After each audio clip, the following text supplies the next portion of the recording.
अन्नदाता। पग पग पर है संग तुम्हारे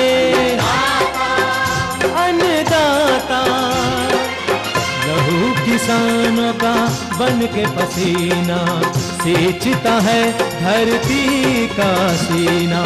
मेहनत का तेरी हक दिलवाने, नई तकनीक नई खोज बताने। पशुधन को गुणवान बनाना, पौध सुरक्षा को सिखलाना, खेती के सब गुर समझाने, भारत का सरताज बनाने। आठों पहर है संग तुम्हारे अन्नदाता अन्नदाता। सुप्रभात, स्वागत है आपका कार्यक्रम की ताजा कड़ी में। हर रोज अन्नदाता कार्यक्रम में हम लेकर आते हैं खेती और उससे जुड़े विषयों पर रोचक एवं ज्ञानवर्धक जानकारियां। तो चलिए सबसे पहले देखते हैं क्या है आज के मुख्य अंश। अंडा देने वाली मुर्गियों के संतुलित आहार प्रबंधन पर जानकारी।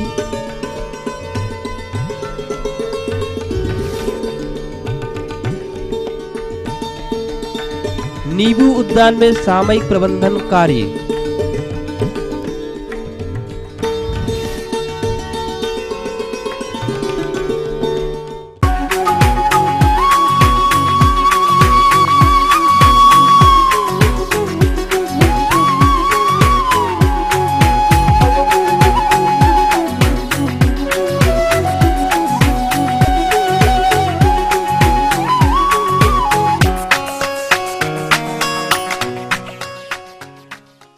कृषि सह व्यवसायों की बात की जाए तो प्रदेश में कुक्कुट पालन के अंतर्गत अंडा देने वाली मुर्गियों का पालन बहुत से किसान भाई करते हैं, जिसे आमतौर पर लेयर पालन कहा जाता है। और इस व्यवसाय से आप तभी लाभ ले सकते हैं जब इसका प्रबंधन अच्छी तरह से किया जाए।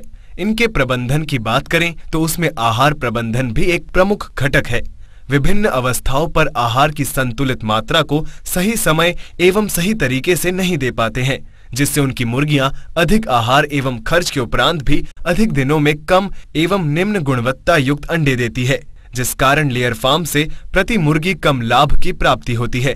परंतु अब बात आती है कि इस व्यवसाय से आपको लाभ लेना है तो किस प्रकार से इसका संतुलित आहार का प्रबंधन किया जाए, जिससे कि आप अपने लेयर मुर्गी फार्म से अधिक लाभ ले सकें। इस विषय पर समस्त जानकारी के लिए आइए मिलते हैं विशेष विशेषज्ञ डॉक्टर गिरिराज गोयल। जैसा कि आप सभी को विदित है कि मुर्गियों का आहार पर मुर्गियों की उत्पादन की कुल लागत का करीब 70% भाग खर्च होता है। अतः आप यदि मुर्गियों को उचित और संतुलित आहार देंगे तो आपका जो लागत है वो भी कम रहेगी और साथ में उत्पादन भी अधिक से अधिक होगा। अंडे देने वाली मुर्गियों के लिए विशेष मानक स्थापित किए गए हैं, जिनमें विशेष रूप से प्रोटीन की मात्रा अंडे देने वाली मुर्गियों में 20% तथा ऊर्जा की मात्रा 2600 किलो कैलोरी प्रति केजी दाने की होनी चाहिए। अतः आप हमेशा यदि दाने का निर्माण स्वयं करते हैं तो उनकी प्रोटीन और ऊर्जा की मात्रा को निर्धारण करवा लें किसी प्रयोगशाला से, या अगर आप किसी कंपनी से खरीदते हैं तो उनसे इस बाबत प्रमाण पत्र प्राप्त करें कि उनके दाने में निर्धारित प्रोटीन तथा ऊर्जा उपस्थित है। अगर किसान भाइयों के पास सभी प्रकार के खाद्य उपलब्ध हैं तो वो स्वयं भी दाने का निर्माण कर सकते हैं। दाना बनाने के लिए मैं एक सूत्र आपको बताना चाहूँगा, जिसमें मुख्य रूप से पीली मक्का जिसका प्रतिशत 25 से 30%, मूंगफली की खली जिसका प्रतिशत 15 से 20%, और यदि मूंगफली की खली उपलब्ध ना हो तो आप सोयाबीन की खली भी मिला सकते हैं, उसका भी प्रतिशत 15 से 20% रख सकते हैं। उसके साथ में गेहूं का चोकर या चावल का चोकर, दोनों में से कोई इनका भी प्रतिशत 15 से 20% रख सकते हैं। मछली की खली भी डालना अत्यंत आवश्यक है और इसकी मात्रा 10 से 15% रखी जा सकती है। जो मुर्गी के चूजे हैं उनमें खली की मात्रा 5 से 10%, और जो वयस्क अंडे देने वाली मुर्गियां हैं या जो 5 सप्ताह तक के, उनमें मछली की खली की मात्रा 10 से 15% रखी जा सकती है। उसके बाद आहार को संपूर्ण करने के लिए उसमें कुछ मात्रा में नमक जिसका प्रतिशत 1 से 2% हो, और 1 से 2% मात्रा में मिनरल मिक्सर जिसमें कि विभिन्न प्रकार के मिनरल उपलब्ध रहते हैं और ये कई कंपनियों द्वारा उपलब्ध कराया जाता है, उसको ज़रूर मिलाएं। साथ में विटामिन के लिए कई प्रकार के उत्पाद उपलब्ध हैं, जिनमें से प्रमुख रूप से रोबी मिक्स का इस्तेमाल किया जा रहा है वर्तमान में मध्य प्रदेश में, तो आप उसकी भी मात्रा 0.5 से 1% रखें तो आपका मुर्गी दाना संपूर्ण हो जाएगा। विशेष रूप से अंडे देने वाली मुर्गियों में एक समस्या देखी गई है, इनके जो अंडे की जो कवच है उसकी गुणवत्ता कम हो जाती है और अंडा जल्दी टूट जाता है। तो इस समस्या के निदान के लिए बाज़ार में कैल्शियम के कई सप्लीमेंट उपलब्ध हैं, आप इसको दाने के साथ मिला सकते हैं। विभिन्न कंपनियों की कैल्शियम की सांद्रता अलग अलग होती है, अतः कंपनियों द्वारा बताई गई मात्रा के अनुसार इसको दाने में मिलाएं। जब भी आप कैल्शियम दें तो साथ में विटामिन डी की 1/10 मात्रा अवश्य दाने में मिलाएं, जिससे कि कैल्शियम उचित मात्रा में शरीर में अवशोषित हो सके और कैल्शियम का सही मात्रा में शरीर द्वारा उपयोग किया जाए। अंधेरा होने के बाद शाम को करीब 4 से 5 घंटे तक अपने मुर्गियों के आवास में बल्ब जलाकर रखें, जिससे कि मुर्गियां रात में 3-4 घंटे तक दाना अधिक खाएंगी और उनको रोशनी भी पर्याप्त मात्रा में मिलेगी, जिससे कि उनकी अंडा उत्पादन की क्षमता बनी रहेगी। 1 से लेकर 4 वीक तक के चूजों के लिए प्रतिदिन 30 से 35 ग्राम दाने की आवश्यकता होती है, और जैसे जैसे चूजे की उम्र बढ़ती है तो प्रति सप्ताह 5 ग्राम दाने की मात्रा बढ़ानी चाहिए। इसके बाद 10 से 12 सप्ताह की उम्र में आके मुर्गी करीब 80 से 90 ग्राम दाना खाती है। उसके बाद जब मुर्गी अंडा उत्पादन करती है तब वो करीब 110 ग्राम दाना प्रतिदिन ग्रहण करती है, और दाने के साथ साथ जितना दाना मुर्गी खाती है उसका 3 गुना पानी पीती है। अतः किसान भाई पानी की उपलब्धता बराबर बनाए रखें। अतः किसान भाइयों से मेरा निवेदन है कि आप अपनी मुर्गियों के आहार का प्रबंधन उचित रखें, जिससे कि आपको अपने व्यवसाय में अत्यधिक लाभ प्राप्त हो।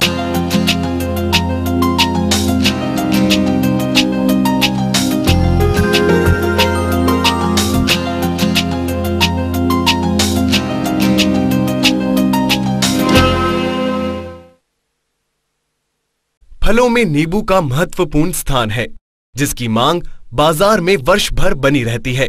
अतः इससे गुणवत्ता युक्त अधिक उत्पादन के लिए बाग में विभिन्न प्रबंधन कार्यों को करना बहुत ही आवश्यक होता है, जैसे बाग की उचित समय पर साफ सफाई, पोषक तत्वों का प्रयोग, सिंचाई के साथ साथ पौध संरक्षण पर भी विशेष ध्यान देने की आवश्यकता होती है। यदि समय रहते किसान भाइयों द्वारा इन प्रबंधन कार्यों पर ध्यान नहीं दिया गया तो पौधों की बढ़वार तो कम होगी ही, साथ ही विभिन्न प्रकार के कीट एवं रोगों का भी प्रकोप होगा। परिणाम स्वरूप ऐसे पौधों से उत्पादन लेना तो दूर बल्कि बाग लगाने का खर्च भी नहीं निकल पाएगा। अतः किसान भाइयों, आपके सामने ऐसी समस्या नहीं आए और आपको अपने नींबू के उद्यान से वांछित उत्पादन प्राप्त हो सके, इस बारे में जानकारी के लिए हमारे संवाददाता ने संपर्क किया एक कृषि अधिकारी सोमदत्त शर्मा से। तो उन्होंने क्या जानकारी दी, देखिए कार्यक्रम की इस प्रस्तुति के माध्यम से। किसान भाई यदि नींबू की फसल और जो बागान लगे हुए हैं उनकी थोड़ा सा अच्छे से देखभाल करें तो इनसे और अच्छा उत्पादन लेकर के किसान ज़्यादा से ज़्यादा मुनाफा या लाभ कमा सकते हैं। इस समय अभी मानसून ख़त्म हुआ है 1 महीने भर पहले, तो प्राय देखने को मिलता है कि बागों में इस समय घास फूस खरपतवार काफ़ी हो गए हैं। तो किसान भाई ऐसे बागानों में से हल्की जुताई करके या खुरपी के सहायता से उन खरपतवारों को नष्ट कर दें, ताकि हमारे बाग साफ सुथरे हो जाएं और उसमें कोई कचरा नहीं रहे। इसके बाद खाद और उर्वरकों की भी आवश्यकता हमारे फलदार जो पौधे हैं, बाग हैं, उनको होती है। तो किसान भाई इसके लिए जो वयस्क पौधा है उसमें 60 किलोग्राम जो गोबर की खाद है प्रति पौधा, 2.5 kilogram ammonium sulphate, 2.5 kilogram super phosphate और 1.5 किलोग्राम म्यूरेट ऑफ पोटाश प्रति पौधा फावले में इसको दें। और सिंचाई के वक्त थोड़ा सा ध्यान रखें कि तने को सीधे से पानी नहीं छुए, तो तने के पास थोड़ा सी मिट्टी चढ़ा दें और उसके बाद सिंचाई करें। आवश्यकता अनुसार सिंचाई करते रहें। इस तरह देखभाल करते रहेंगे तो हमारे पौधे स्वस्थ रहेंगे और उनमें फूल भी अच्छा आएगा, फल भी ज़्यादा लगेंगे और मुनाफा भी ज़्यादा होगा। इस समय प्राय देखने को मिलता है जब हमारे नींबू के पौधों में फल लगते हैं तो काफ़ी फल गिरने लगते हैं। गिरने की समस्या काफ़ी रहती है और जिससे हमारे किसानों को काफ़ी नुकसान उठाना पड़ता है। तो इस समस्या से इस बचने के लिए किसान भाइयों को zinc sulphate 0.6% plus 2,4-D 20 ppm इन दोनों को मिलाकर के यदि नींबू के पौधों पर छिड़काव करें तो ये फल गिरने की जो समस्या है वह नहीं रहेगी। इसके अलावा कई प्रकार के जो बीमारियों की वजह से या अन्य किसी कारण से नींबू के जो पौधे हैं उनकी कई टहनियाँ पौधे सूख जाते हैं, एक दूसरे में फंस जाती हैं, इस तरह की जो विकृति आ जाती है उनकी कटाई छटाई भी करते रहना चाहिए ताकि हमारे जो नींबू के बाग हैं वो अच्छे बने रहें और पौधा हमारी बढ़वार अच्छी करता रहे और वो जो कीड़े और बीमारियों के वाहक के रूप में भी कार्य करते हैं तो उनको यदि हटाते रहेंगे, उनकी कटाई छटाई कर देंगे तो निश्चित रूप से हमारे बाग अच्छे रहेंगे, पौधे अच्छे रहेंगे और उन पर कीड़े बीमारियों का प्रकोप भी कम होगा। और जो हमारे नए बाग लगे हुए हैं उनमें किसान भाइयों को एक विशेष ध्यान रखना है, जमीन से 45 सेंटीमीटर का जो तना है उसको साफ सुथरा सीधा रखना चाहिए ताकि उस पर किसी प्रकार के अन्य जो किल्ले हैं वो नहीं हो और जो हमारी जिस किस्म का पौधा है उसी किस्म के किल्ले ऊपर चलें और हमें वही वैरायटी का फल बाद में प्राप्त हो सके। इसके अलावा नींबू के फसलों में इस समय कई प्रकार के कीड़े और बीमारियां भी देखने को मिलती हैं। भृंग नाम का कीड़ा लगता है जो कि मुलायम पत्तियों का रस चूसता रहता है और जिससे हमारे काफ़ी नुकसान पौधों को होता है। उसके अलावा एक नींबू का सिल्ला है, इसका जो कीड़ा है वो पत्तियों का रस चूसता है और फसल को नुकसान पहुंचाता है। ये दोनों कीड़े फसल को नुकसान पहुंचाते हैं तो इसके नियंत्रण के लिए मेलाथोन नाम की दवा है, 2 ml दवा 1 लीटर पानी में मिलाकर के छिड़काव करें तो इन कीड़ों का नियंत्रण हो जाता है। इनके अलावा एक लीफ माइनर नाम का कीड़ा भी आता है जो कि पत्तियों में सुरंग बनाता है और सुरंग बनाते हुए उन्हीं में पड़ा रहता है और काफ़ी नुकसान पहुंचाता है। तो इसके नियंत्रण के लिए मिथाइल डिमेटोन नाम की दवा है, 1.5 ml 1 लीटर पानी में मिलाकर के छिड़काव करें तो इस कीड़े से फसल को बचाया जा सकता है। इसके अलावा नींबू की फसल में तना छेदक कीड़ा भी लगता है जो कि तने में घुस करके और काफ़ी नुकसान करता है। तो इसके नियंत्रण के लिए जो ज़्यादा प्रभावित शाखाओं को काट देना चाहिए और जहाँ थोड़ा बहुत प्रकोप है उनके लिए किसान भाइयों को तार की सहायता से उन लटों को निकाल करके नष्ट कर देना चाहिए और उसके बाद उसमें केरोसिन या पेट्रोल या फॉर्मल्डिहाइड इनमें से कोई एक रुई लेकर के रुई में भिगो करके और उन सुराख में लगा करके और मिट्टी से लेप कर दें तो इस प्रकार ये कीड़े नष्ट हो जाएंगे। इसके अलावा नींबू की फसल में कई प्रकार के बीमारी भी आते हैं, रोग भी आते हैं। एक सिट्रस कैंकर नाम का जो रोग है वो इसमें बहुत ज़्यादा देखने को मिलता है। ये पत्ती में, तने पे, शाखा में और फिर फल के ऊपर भी आ जाता है और कॉर्क जैसी संरचना हमारे पूरे जो पौधे पे, तने पे, पत्ती पे और बाद में फल में देखने को मिलती है जिससे इसकी जो मार्केट वैल्यू है वो काफ़ी कम हो जाती है। इसके नियंत्रण के लिए जो ज़्यादा प्रभावित पौधा है या टहनी है, शाखा है, उसको तो काट के अलग कर दें और बाकी नियंत्रण के लिए इसमें एक स्टेप्टोसाइक्लिन नाम की दवा है तो 1 ग्राम दवा 50 लीटर पानी में मिला करके छिड़काव करें या ब्लैटॉक्स नाम की दवा है तो 0.1% के घोल के हिसाब से इसका छिड़काव करें तो इससे इस रोग का नियंत्रण हो सकता है। तो इस तरह हम नींबू की फसल में जो कीड़े और बीमारी हैं इनका नियंत्रण करते रहें। और एक बात और ध्यान रखें कि जब हमारी नींबू की फसल प्राप्त होती है तो उस समय तुड़ाई के बाद नींबुओं को जब बाजार ले जाते हैं तो ग्रेडिंग करके ले जाएं। उसमें जो अच्छे फल हैं, एक साइज के फल हैं, उनको एक पैकिंग में, एक टोकरी में, एक बास्केट में रखें और उनमें से जो भी सबसे पहले ढेरी बना करके जो भी हमारे खराब, फटे हुए, सड़े हुए या विकृत टाइप के जो फल हैं उनको तो हटा दें। उसके बाद जो अच्छे एक साइज के फल हैं उनको एक पैकिंग में रखें और जो दूसरी साइज के फल हैं उनको दूसरी पैकिंग में रखें। अन्नदाता कार्यक्रम में लेंगे एक छोटा सा ब्रेक, जल्द लौटेंगे और कार्यक्रम में आगे आपको दिखाएंगे।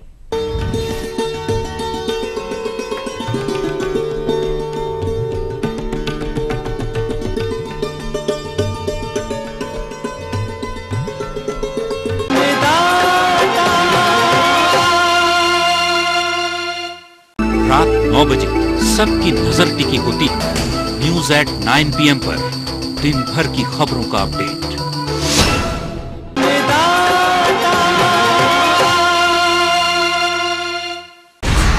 ये नहीं है कोई परियों की दास्तां, ना ही सास बहू की है ये कहानी।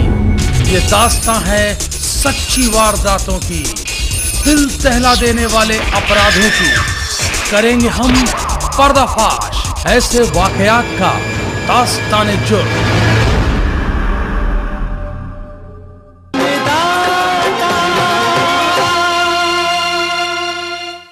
ब्रेक के बाद एक बार फिर से आप सभी दर्शकों का अन्नदाता कार्यक्रम में स्वागत है। बढ़ते हैं अगली कड़ी की ओर।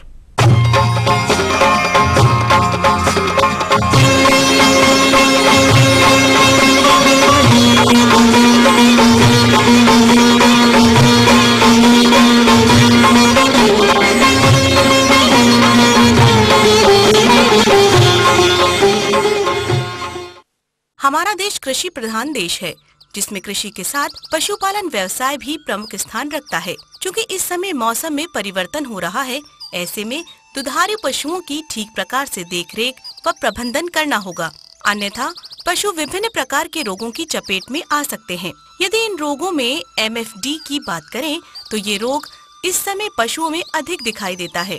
रोग के लक्षणों में खुर व मुंह में छाले दिखाई देते हैं, जिस कारण से पशु खाना पीना छोड़ देते हैं, साथ ही वे चल भी नहीं पाते हैं। इस कारण पशुओं का दुग्ध उत्पादन भी कम हो जाता है, जिससे किसानों को आर्थिक हानि का सामना करना पड़ता है।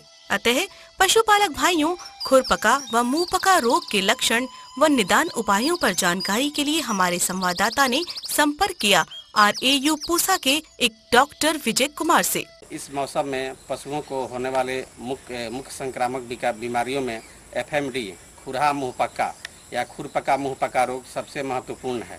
यह बीमारी का प्रकोप जो है नवंबर महीने से लेकर के लगभग फरवरी महीने तक रहता है। विषाणु जनित रोग है। इसके वायरस जो है कि स्वस्थ पशु के संक्रमण पशु से कांटेक्ट से, दूषित चारा से, दूषित पानी से और इवन हवा से भी एक दूसरे से फैल जाते हैं। यह बहुत ही फैलने वाला रोग होता है। अगर किसी गांव में एक संक्रमित पशु आ जाता है तो यह बीमारी धीरे धीरे एक गांव से दूसरे गांव में फैल जाता है। के लक्षण जो है खुरपका और मुंहपका से ही पता चलता है कि इस पशु का खुर जो है पक जाता है, मुंह जो है पक जाता है, खुर में जो है छाले पड़ जाते हैं और पशु लंगड़ाने लगते हैं, मुंह में छाले पड़ जाते हैं, जीभ पर छाले पड़ जाते हैं और पशु खाना पीना बंद कर देता है। पशु लंगड़ाने लगता है। पशु के शरीर का तापमान 104 से 106 डिग्री फ़ारेनहाइट बढ़ जाता है। इस तरह से यह पशु जो दूध उत्पादन करने वाला होता है उसकी उत्पादन घट जाती है। जिस पशु से हम काम करते हैं वो काम करना बंद कर देता है। इस बीमारी में आर्थिक क्षति होती है, लेकिन इसमें आर्थिक क्षति उठानी इसलिए पड़ती है कि पशु बैठ जाता है 1.5 महीने के लिए और कार्य नहीं होता तथा दूध उत्पादन भी बंद हो जाता है। इसके जो बीमारी जब हो जाते हैं तो उपचार के तौर पे लक्षण के आधार पर इसका जो है कि इलाज किया जाता है। जैसे कि अगर पशु लंगड़ाता है, अगर जख्म हो गया है तो उसको ड्रेसिंग करेंगे, अल्टरनेट दे, एंटीबायोटिक देंगे और इम्यूनो बूस्टर जो है कि पशु चिकित्सक के सलाह पर जो है कि उसको चलाएंगे और अल्टरनेट एक दिन पर उसको जो है कि ये घाव की ड्रेसिंग करेंगे। जैसे आपको बोरिक एसिड पाउडर है, पोटासियम परमैंगनेट है, इन सब चीज़ों से जो है कि और एलम सॉल्यूशन है, मुंह को भी धोएंगे। इसलिए कि जो मुंह में जो फोड़े हो जाते हैं उसके चलते पशु को बहुत दर्द होता है खाने में, पशु खाना पीना छोड़ देता है। तो उस समय जो है कि एंटीसेप्टिक सॉल्यूशन से वाश करना ज़्यादा फायदेमंद होता है एंटीबायोटिक के साथ साथ, ताकि घाव जल्दी भर जाए और पशु जल्दी स्वस्थ हो जाए। लेकिन सबसे बेहतर तरीका है बचाव के तौर पर इसका टीका मार्केट में उपलब्ध है। FMD food and mouth disease टीका पशुपालक बंधु के पशु चिकित्सक से संपर्क कर इसे आप लिखा सकते हैं या दुकान वाले से भी FMD टीका करके ले सकते हैं और देने का तरीका अलग अलग होता है। उसके डब्बे पे लिखा रहता है कि यह जो दवा है इतने मात्रा में दिया जाएगा और किस रूट से दिया जाएगा। जैसे रक्षा FMD ये आपको 2 ml दिया जाता है, रक्षा ओवैक्स 3 ml दिया जाता है और FMD पॉलीवैलेंट जो वैक्सीन है वो 10 ml दिया जाता है। तो हर कंपनी अलग अलग बनाती है और ये चमड़े में पड़ता है, लेकिन फिर भी हम ये कहते हैं कि हर कंपनी का डायरेक्शन अलग अलग होता है, उसको देखकर ही देना उचित होता है। यह टीका जो है कि 1 अक्टूबर से लेकर 31 अक्टूबर के बीच दे देना ज़्यादा अच्छा होता है, क्योंकि नवंबर से जो है कि इसके लक्षण कहीं कहीं दिखाई पड़ने लगते हैं। लेट में भी नवंबर तक भी जितना अर्ली दे जाड़े के मौसम में ये ज़्यादा बेहतर होता है, ताकि जो है कि पशुओं को हम बचा सकें। इस डिजीज का टीका जो है कि शुरू के बछड़े में 5 से 6 मंथ का जब बछड़ा हो जाता है तब उसको प्राइमरी डोज दिया जाता है। 5-6 महीने के बाद बछड़े को फिर जो है कि बूस्टर टीका दिया जाता है और उसके प्रत्येक 6 महीना पर जो है कि इस टीका को रिपीट किया जाता है। क्योंकि इस टीका का जो अवधि होता है बीमारी से लड़ने की क्षमता वो 6 मंथ होती है, लेकिन ये बीमारी चूँकि साल में एक ही बार होती है, जाड़े के मौसम में होती है और जाड़े के मौसम शुरू होने के जस्ट पहले दे दिया जाता है, तो साल में कम से कम 1 बार अवश्य ये टीका जरूर दिलवाएं। लेकिन अगर इसको 2 बार दिलाते हैं हर 6 महीने पे तो बहुत ही अच्छा होगा। इस तरह से जो है कि टीकाकरण कर अपने पशुओं को इस बीमारी से संरक्षित कर सकते हैं।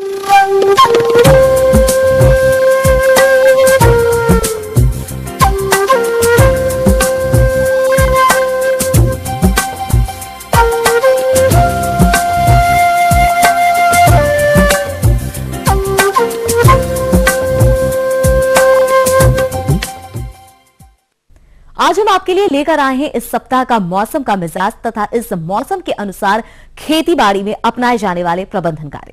ग्रामीण कृषि मौसम सेवा राजेंद्र कृषि विश्वविद्यालय पूसा समस्तीपुर द्वारा भेजे गए मौसम पूर्वानुमान रिपोर्ट के आधार पर किसान भाइयों को सलाह दी जाती है कि भूमि में नमी की कमी को देखते हुए आलू की फसल में अच्छा अंकुरण तथा उपज के लिए रोप के 20 से 25 दिनों के भीतर एक हल्की सिंचाई करें। एक माह पहले रोपे गए आलू की फसल में निकौनी करें। निकौनी के बाद प्रति हेक्टेयर 75 किलोग्राम नत्रजन का उपरिवेशन कर आलू में मिट्टी चढ़ा दें। साथ ही आवश्यकता अनुसार हल्की सिंचाई करें।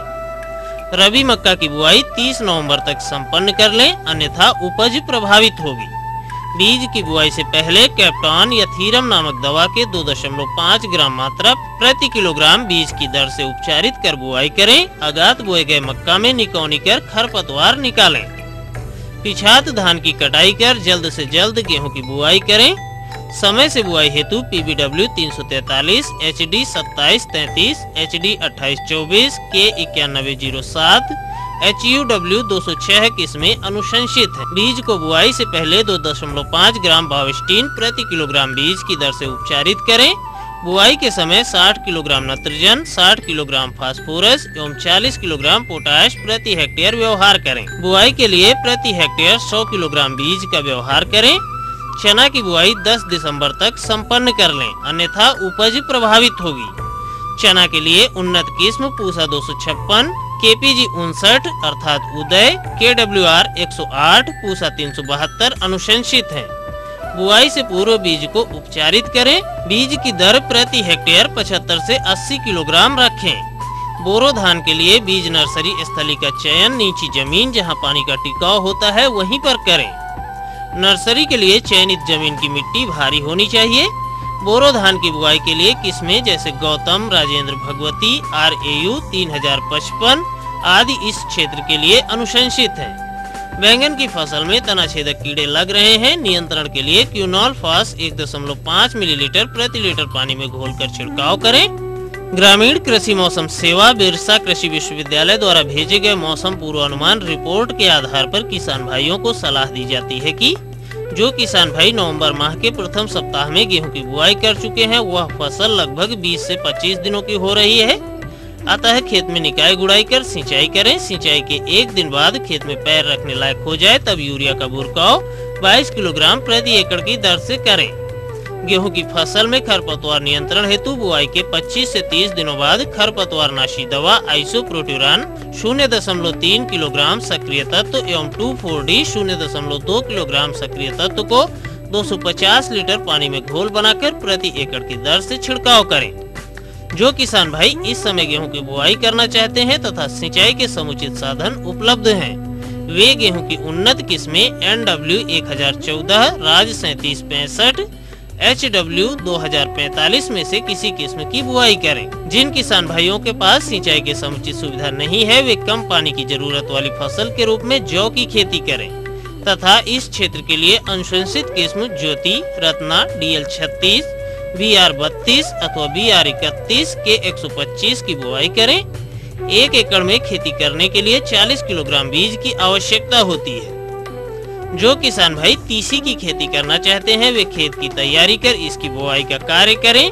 तीसी की उन्नत किस्म T 397, श्वेता, शुभ्रा इत्यादि में से किसी एक किस्म को लगाएं। एक एकड़ में खेती के लिए 7 से 8 किलोग्राम बीज की आवश्यकता होती है। जो किसान भाई चना की खेती करना चाहते हैं वे चना की अनुशंसित देसी किस्म BG 372, BG 256, KWR 108, Pant ji 186, Pant ji 114 तथा काबुली किस्म HK 94-134, BG 1053, BG 1003 इत्यादि में से किसी किस्म को लगाएं। एक एकड़ में खेती करने के लिए 30 किलोग्राम बीज की आवश्यकता होती है। जो किसान भाई मटर की खेती करना चाहते हैं वे इसकी बुआई करें। इस क्षेत्र के लिए मटर की अनुशंसित किस्में स्वर्ण रेखा, रचना, DDR 23 इत्यादि में से किसी एक किस्म को ही लगाएं। एक एकड़ में खेती करने के लिए 30 किलोग्राम बीज की आवश्यकता होती है। जो किसान भाई मसूर की खेती करना चाहते हैं वे इसकी बुआई करें। इस क्षेत्र के लिए मसूर की अनुशंसित किस्में DPL 15, DPI 62, PL 639, PL 406 इत्यादि में से किसी एक किस्म को लगाएं। 1 एकड़ में खेती करने के लिए 10 से 12 किलोग्राम बीज की आवश्यकता होती है। अधिकतर किसान भाई आलू की बुआई कर चुके हैं। जो किसान भाई अभी भी आलू की खेती करना चाहते हैं वे इसकी बुआई अविलंब करें तथा आलू की अनुशंसित किस्में कुफरी पुखराज, कुफरी अशोका, कुफरी पुष्कर, कुफरी लालिमा, कुफरी कंचन को ही लगाएं। इसके लिए कतारों के बीच की दूरी 40 से 50 सेंटीमीटर तथा कंद से कंद की दूरी 15 सेंटीमीटर रखें।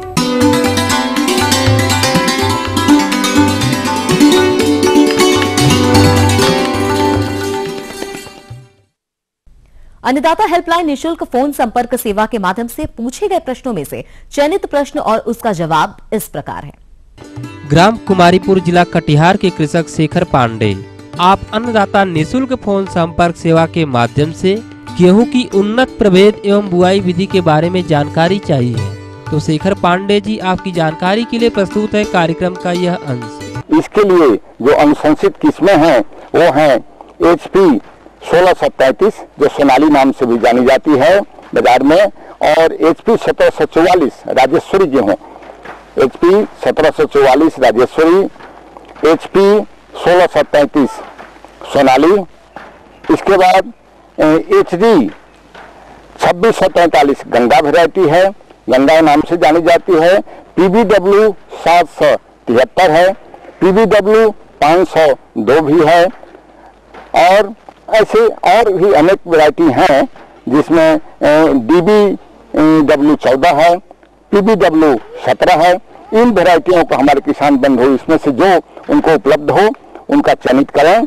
और ये सब जो मैंने वैरायटी बतलाई, जो किस्में मैंने बतलाई, वो 105 से 115 दिन में तैयार हो जाती हैं और इनकी उपज क्षमता करीबन 30 से 40 क्विंटल प्रति हेक्टेयर होता है। 115 दिन में ये पक्का तैयार हो जाएंगी। बुआई के बाद गेहूं का जो बीज होता है उसका दर है करीब 40 किलो प्रति एकड़। 1 एकड़ क्षेत्र के लिए 40 किलो, 1 हेक्टेयर के लिए करीब 1 क्विंटल अच्छे शुद्ध बीज की जरूरत होती है। इसके साथ ही किसान बंधु खेत की अच्छी तरह जुताई कर दें। गेहूं के लिए तो अच्छी तरह जुताई जरूर है। अंतिम जुताई के समय उसमें वर्मी कंपोस्ट करीबन 6 क्विंटल, 4 से 6 क्विंटल वर्मी कंपोस्ट प्रति एकड़ के हिसाब से डालें। और साथ ही DAP और पोटास 37 किलो DAP और करीबन 20 से 22 किलो म्यूरेट ऑफ पोटास ये प्रति एकड़ के हिसाब से उसमें डालें और डाल करके अच्छी तरह से मिला दें किसान बंधु। और इसके बाद और उसको ध्यान रखना है कि बोने के पूर्व बीज उपचारित अवश्य कर लें। कार्बेंडाजिम 2 ग्राम कार्बेंडाजिम प्रति किलो बीज से बोने के पूर्व उसको उपचारित कर लें और रात भर उसको फूलने के लिए छोड़ दें। दूसरे दिन उसको हल्का सुखा करके और तब बीज बोएं तो अच्छा रहेगा। अगर हल के पीछे करते हैं या सिद्धि से बीज बोते हैं तब तो बहुत अच्छी बात है। हम ये उम्मीद करते हैं कि आज का कार्यक्रम आप सभी दर्शकों के लिए उपयोगी रहा होगा। किसान भाइयों, अन्नदाता आपकी सेवा के लिए संकल्परत है। कृषि संबंधित समस्या एवं सुझावों के लिए आप हमें इस पते पर संपर्क कर सकते हैं। प्रोड्यूसर अन्नदाता ETV Bihar Jharkhand, Ramoji film city, Hyderabad 501512। साथ ही आप हमें ईमेल भी कर सकते हैं। हमारा ईमेल है annadatabihar@etv.co.in। इसके अतिरिक्त आप हमें निःशुल्क हेल्पलाइन नंबर 1800-425-4085 पर दोपहर 2 से 3 बजे के बीच संपर्क कर सकते हैं। आज के कार्यक्रम में फिलहाल इतना ही। कल फिर इसी समय आपसे मुलाकात होगी कृषि संबंधित कुछ और जानकारियों के साथ। तब तक के लिए पूरे अन्नदाता टीम को आज्ञा दीजिए। नमस्कार।